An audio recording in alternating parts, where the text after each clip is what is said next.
फिर से क्लास 10 की सीरीज का कंटिन्यू करते हुए आईसीसी बोर्ड की chapter number 3 share and dividend उस पे बात करने जा रहे हैं। 15 मिनट्स में शेयर एंड डिविडेंड को 4 डालेंगे, देखेंगे सारे कॉन्सेप्ट 15 मिनट्स में। ऐसा नहीं कि सिर्फ ऊपर सारे कॉन्सेप्ट, सारे जो शब्दों में फार्मूलाज यूज होने वाले सारे चीजों के बारे में बात करेंगे।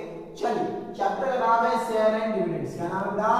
Share and dividends. क्या होते हैं शेयर और क्या होते हैं डिविडेंड? डिविडेंड्स मींस अगर मैं बताऊं तो डिविडेंड्स एक तरीके की इनकम होती है। लेकिन चलिए पहले शेयर बात करते हैं। तो शेयर क्या होता है? जैसे कोई कंपनी है, जैसे आप भी शेयर खरीदते हो, जो कोई कंपनी है, कोई कंपनी क्या करती है अपने शेयर, शेयर मतलब होता है कि एक तरीके से अगर हम किसी कंपनी के शेयर खरीदते हैं तरीके का हम उसके मालिक हो गए। क्या हो गए?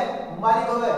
अगर शेयर कोई कंपनी अपने शेयर बेचती है, इसका मतलब कंपनी अपनी कंपनी का कुछ ना कुछ पार्ट दे रही है, मार्केट में कुछ ना कुछ पार्ट दे रही है और उस पार्ट के बदले लोगों से पैसे ले रही है और लोग वो पार्ट खरीद रहे हैं। अगर उसका वो शेयर खरीद रहे हैं उसके, इसका मतलब लोग कहेंगे उसके कंपनी के मालिक हो रहे हैं, तो शेयर वो चीज होती है।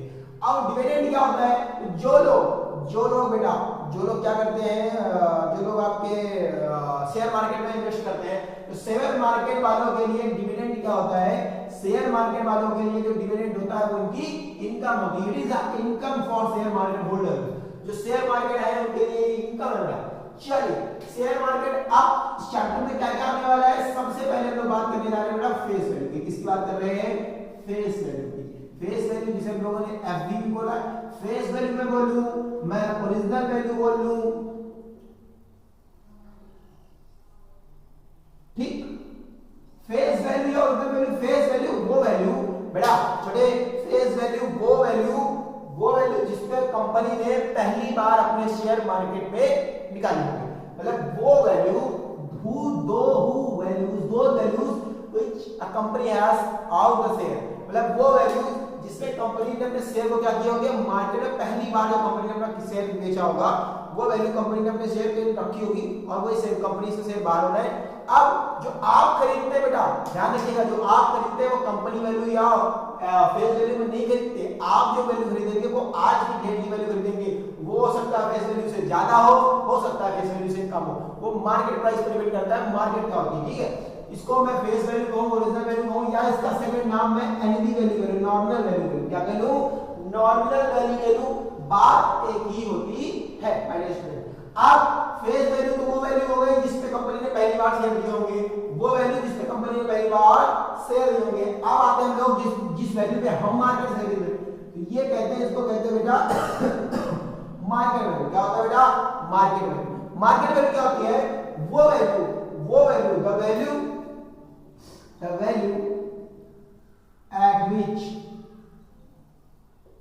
value at which the share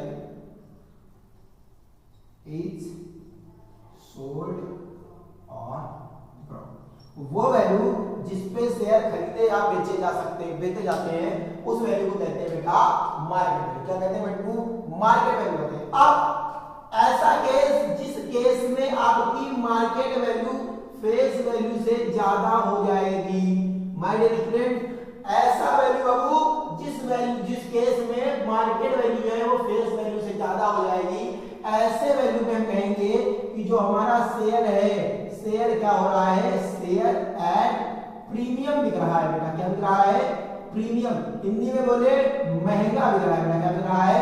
महंगा बिक रहा है। सिंपल सा समझिए ना कि आपने अपने प्रोडक्ट की प्राइस रखी थी 5 रुपए, आज की डेट में मार्केट में 50 रुपए बिक रहा है। इसका मतलब आपके प्रोडक्ट की जो प्राइस थी, जो आपने शेयर की प्राइस अपनी फिक्स रखी थी कंपनी ने, वो रखी थी 5 रुपए, आज की डेट में मार्केट में 50 रुपए बिक रहा है। इसका मतलब प्रीमियम पे बिक रहा है, उसको महंगा होकर बिक रहा है। तो इसका मतलब क्या हो गया? उसकी मार्केट वैल्यू उसकी फेस वैल्यू से या उसकी ओरिजिनल प्राइस से, नॉमिनल वैल्यू से ज्यादा है। अगर एक केस ऐसा जिसमें फेस वैल्यू जो है वो ज्यादा हो जाए आपकी मार्केट वैल्यू से, किससे ज्यादा हो जाए? फेस वैल्यू किससे ज्यादा हो जाए? मार्केट वैल्यू से जाए ज्यादा, तो हम क्या कहेंगे? Share at discount. क्या मिलेंगे? शेयर, इसका मतलब डिस्काउंट मिला, मतलब सस्ते बिक रहे होंगे। क्या बिक रहे होंगे? सस्ते। कि आपकी मार्केट वैल्यू 5 रुपए, पहले आपकी फेस वैल्यू 5 रुपए थी, आज की डेट में मार्केट में 3 रुपए का बिक रहा है। इसका मतलब क्या है कि उसकी जो फेस वैल्यू है वो मार्केट वैल्यू से ज्यादा है, और इसका मतलब कि शेयर क्या होंगे? सस्ते बिक रहे होंगे, शेयर है डिस्काउंट बिक रहा होगा। एक वो केस एक वो केस जब मार्केट वैल्यू और फेस वैल्यू बराबर है, वो केस कहते हैं बेटा शेयर एट पार। क्या कहते हैं? Share at par. Share at par यानी कि इक्वल, जो पैसा जैसे पहले आपने मार्केट वैल्यू 5 रुपए थी, आज के डेट में उसकी भी मार्केट वैल्यू 5 रुपए है, फेस वैल्यू 5 रुपए है। इसका मतलब क्या है कि जो आपका मार्केट वैल्यू फेस वैल्यू बराबर है, इसका मतलब शेयर एट पार मतलब बराबर इक्वली बराबर होंगे। अब क्वेश्चंस में दिमाग में आता है भाई, क्वेश्चंस में दिमाग में आता है कि सर आखिरकार हमको पता कैसे चलेगा? भैया हमको पता कैसे चलेगा कि फेस वैल्यू दे रखी है, ओरिजिनल वैल्यू दे रखी है या मार्केट वैल्यू दे रखी है? बाबू जो फेस वैल्यू आपको दे रखी होगी क्वेश्चन में, तो ये ब्रैकेट के अंदर देता है। किसमें देता है? ब्रैकेट में देता है। कैसे देता है? ऑलवेज नहीं, मिनिमम 90% कम से कम किसमें देखा? ब्रैकेट में। जैसे देखा होगा 5 रुपीस, या आपको दे रखा होगा पहली बात तो ब्रैकेट में दे रखा होगा, दूसरी बात अगर ब्रैकेट के अलावा कुछ दे रखा होगा बोलेगा 5 rupees share, 5 rupees share, 10 rupees share, मतलब 10 रुपए का शेयर है, 5 रुपए का शेयर है। इसका मतलब वो एक वैल्यू की बात आपसे कर रहा हो।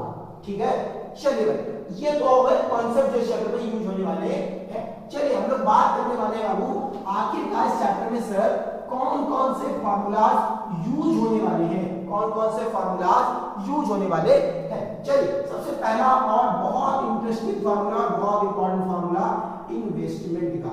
आखिरकार इन्वेस्टमेंट का फार्मूला, इन्वेस्टमेंट होती क्या है कि कितना पैसा आपने मार्केट में लगाया, एक तरीके से आपकी क्या कितना पैसा आपने इन्वेस्टमेंट में, कितना पैसा आपने मार्केट में खर्चा किया, एक तरीके से आपकी जेब से कितना पैसा गया, आपने कितना इन्वेस्टमेंट किया।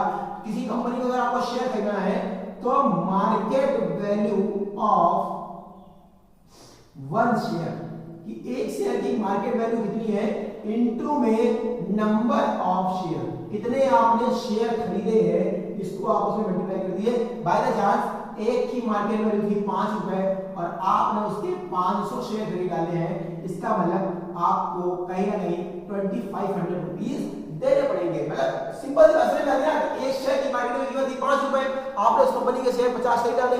अगर आपने उस कंपनी की बजाय की कीमत 5 रुपए है और कंपनी के आपने 50 शेयर नहीं ले बेटा, इसका मतलब कहीं ना कहीं आप 50 into 5 में 250 रुपीस आपने कंपनी को दिए होंगे, 250 रुपीस मार्केट में लगाए होंगे, इन्वेस्टमेंट किया होगा, तभी तो आप शेयर खरीद पाएंगे। तो वो आपका क्या हो गया? इन्वेस्टमेंट। दूसरा फार्मूला होता है बेटा डिविडेंड का। इसका होता है बाबू डिविडेंड का, डिविडेंड ये मैंने आपको पहले बताया डिविडेंड आखिर होता क्या है। तो डिविडेंड कुछ नहीं होता, डिविडेंड क्या है तरीके इनकम है शेयर होल्डर्स के लिए, इसके लिए है शेयर होल्डर्स के लिए इनकम है। तो डिविडेंड को ले या आपका बोल दे कि प्रॉफिट परसेंटेज बोल दे, कोई भी बात बोले। तो डिविडेंड के फार्मूला क्या होता है बेटा? Dividend percent of T and V मतलब total nominal value. Dividend equal to में होता है d% of T and V total nominal value. Dividend यानी इनकम, सिंपल सी बात लिख लो, इनकम लिख लो साइड में। डिविडेंड मतलब इनकम, डिविडेंड होता है d% of T and V, कि आपने कितना टोटल अपने कितना इन्वेस्टमेंट, डिविडेंड मतलब किस सिंगल जाएगा। जैसे आपने मार्केट की पहले जो आपने खरीदा क्या है, अगर आपको बाय चांस कोई शेयर आपने खरीदे, जो शेयर थे 100 रुपीस के शेयर थे, अब आज की डेट में अगर आपने उन शेयर को 100 रुपीस के 1000 बेच दिया, इसका मतलब आपको प्रॉफिट हो रही है, आपकी इनकम हो रही है।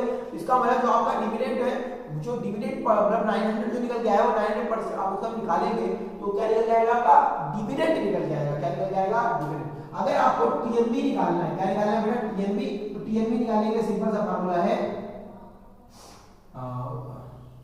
MB of one share into में नंबर ऑफ शेयर्स, इनटू में नंबर ऑफ शेयर्स। ठीक है, कि एक शेयर का कितना पैसा है और कितने शेयर आपने खरीदे, ये आपकी क्या हो जाएगी बाबू?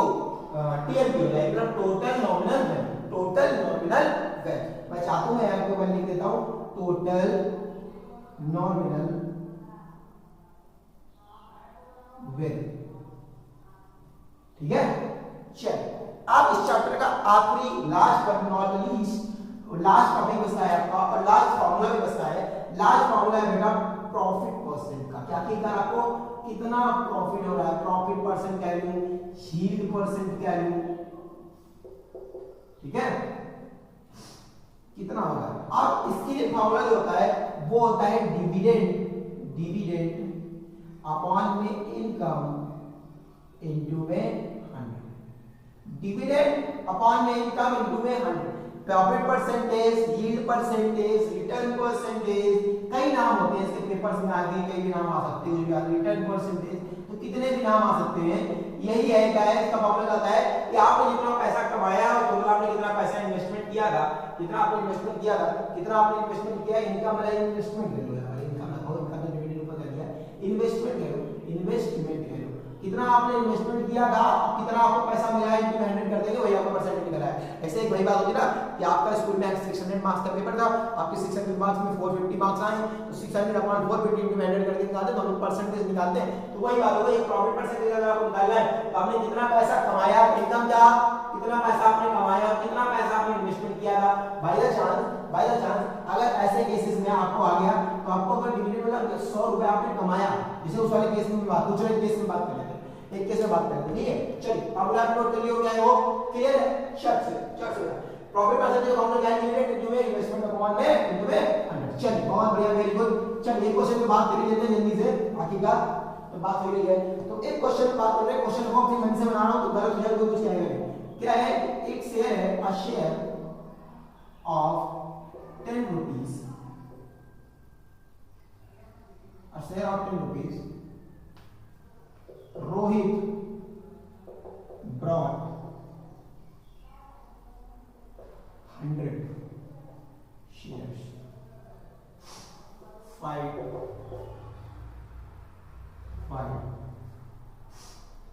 his investment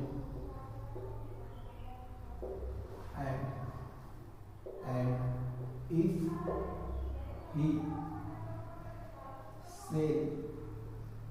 if he sold the share at 12 rupees, ठीक कह रहे हैं कि हाँ, तो फाइंड प्रॉफिट परसेंटेज, चलिए प्रॉफिट परसेंटेज फाइंड कर रहे हैं। एक शेयर है जो कि 10 रुपीस है, मैंने आपको बताया था शेयर है तो ब्रैकेट में लिख के आता है या कोई शेयर क्या है, 10 रुपीस शेयर, 5 रुपीस शेयर, तो 10 रुपए का एक शेयर है, इसमें रोहित ने 100 शेयर खरीदे।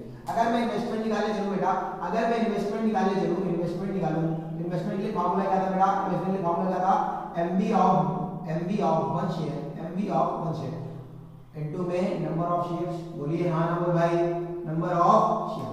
MB मतलब मार्केट वैल्यू, जो आपको दे रखी हो हमेशा मार्केट वैल्यू दे रखी होती है क्वेश्चन को जरूर, ठीक है।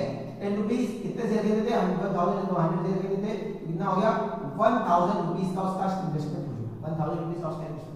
प्रॉफिट परसेंटेज निकालना है, क्या निकालना है बेटा, प्रॉफिट परसेंटेज निकालना है, प्रॉफिट परसेंटेज। तो आपको डिविडेंड निकालना होगा। अब डिविडेंड निकालने के लिए पहले आपको क्या निकालना होगा, डिविडेंड आपको क्या निकालना होगा। तो डिविडेंड क्या है कि कितने में आपने बेचा था, डिविडेंड निकालने में आपको तो डिविडेंड निकालना पड़ेगा।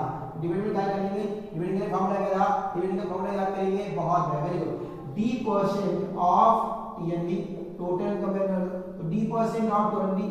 अब आपने यहां पर देखा कि आपको अब ये फॉर्मूला में 20% निकाल लेते हैं, या फिर सिंपल जगह मैं आपको बताऊं कि ये पहला इन्वेस्टमेंट था, ये तो ब्रॉड वाला इन्वेस्टमेंट है, और अगर आप शेयर वाला करेंगे, क्या करेंगे बाबू, शेयर वाला करेंगे, इसमें तो सोल्ड किया था, तो 12 रुपए का शेयर सोल्ड किया, तो उसने खरीदा कितने का था, कितने खरीदे थे 100, तो 1200 रुपए उसने खरीद मतलब बेचे होंगे, कितना प्रॉफिट हो रहा है।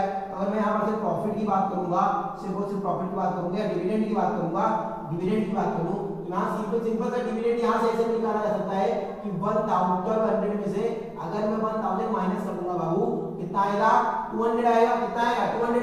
और अगर मैं प्रॉफिट परसेंटेज की बात करूंगा, किस बात करूंगा सर, प्रॉफिट परसेंटेज की बात करूंगा, तो प्रॉफिट परसेंटेज की फॉर्मूला क्या आएगा बेटा, डिविडेंड प्रॉफिट परसेंटेज का फॉर्मूला लेते हैं, चलो डिविडेंड अपॉन में इन्वेस्टमेंट इनटू में डिविडेंड कितना है बेटा आपका 200, कितना आपका भाई डिविडेंड कितना निकल गया 200 निकल गया, अपॉन में इन्वेस्टमेंट आपने 1000 का किया था इनटू में 100, 0 से 0 कैंसिल, 0 से 0 कैंसिल। इसका मतलब आपको 20% का प्रॉफिट हो रहा होगा, 20% का प्रॉफिट हो रहा होगा जब आपने 10 रुपए का शेयर खरीदा और मार्केट में आपने इसको 12 रुपए का बेच दिया, तो आपको 20% का प्रॉफिट हो। आई होप आपको क्लियर होगा। अगर आपको कॉन्सेप्ट समझ में आया, एक बार कॉपी पेन निकालिए और इस चैप्टर के जितने ज्यादा न्यूमेरिकल, जितने ज्यादा क्वेश्चंस आप लगा सकते हैं लगाइए। अगर कोई फिर भी कोई डाउट है तो आप कमेंट कर दीजिए, मैं आपको यहाँ पर उसका आंसर दूंगा, ठीक है। तब तक के लिए बने रहिए मेरे साथ और थैंक यू वेरी मच।